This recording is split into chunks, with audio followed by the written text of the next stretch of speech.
It is a great honor. And very frankly, when I did apply for this award, I did not really expect it because I know how tough the competition is. And it also particularly personally means so much more for me because I have worked in the Indian Express newsroom. I was there when this was instituted for the first time in 2005. And so I know the weight that it carries. And as I have traveled from one newsroom to the other, the feeling that this is something really special and really need to work hard and to really get it. The jury is very strong. The competition is the strongest. So this really feels like a great honor, and I'm really proud to be that the jury has chosen me as a recipient. I'm so thankful to all of you.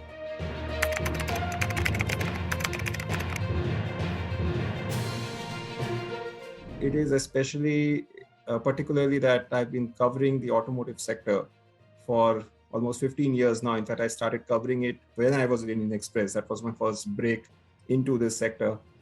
And over a period of time, I've realized that while we focus a little too much on the products and the sales and the business side of the beat, there is a lot more happening. There's a human angle to any business, and that human angle was missing.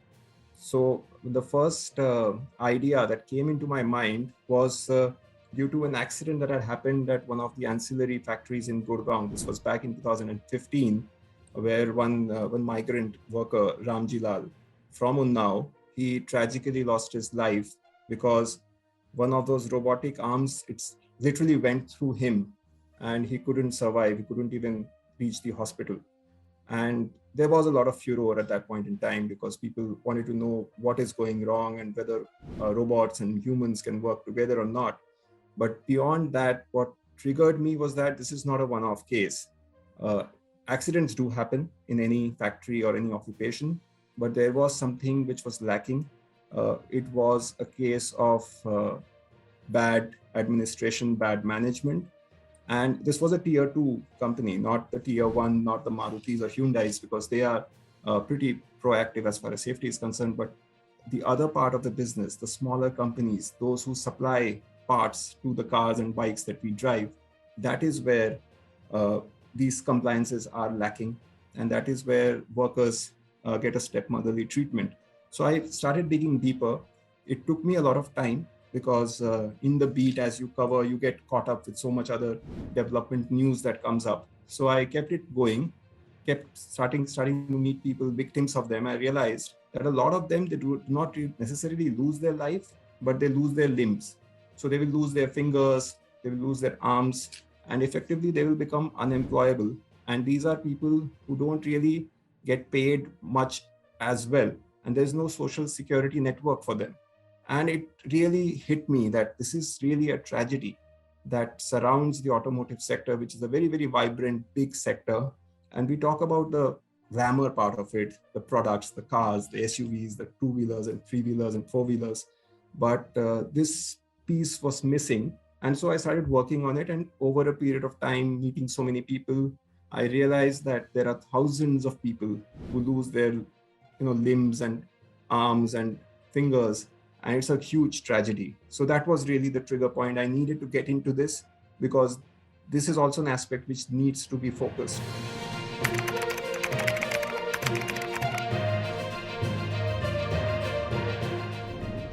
The first major challenge was the fact that there was no government data.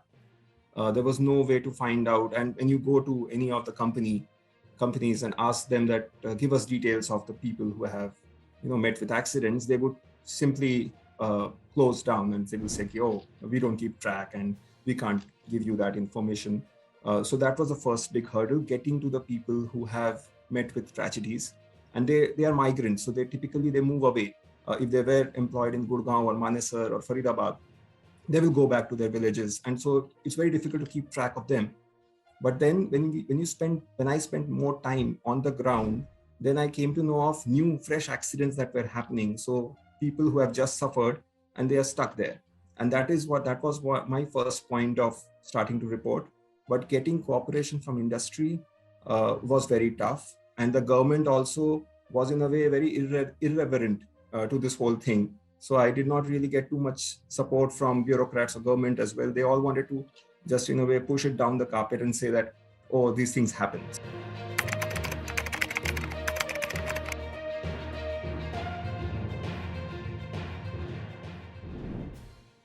The impact in terms of direct impact is difficult to quantify, but I can tell you that, for example, after the report came out, and I've been following through with few more reports. So I started out in 2019.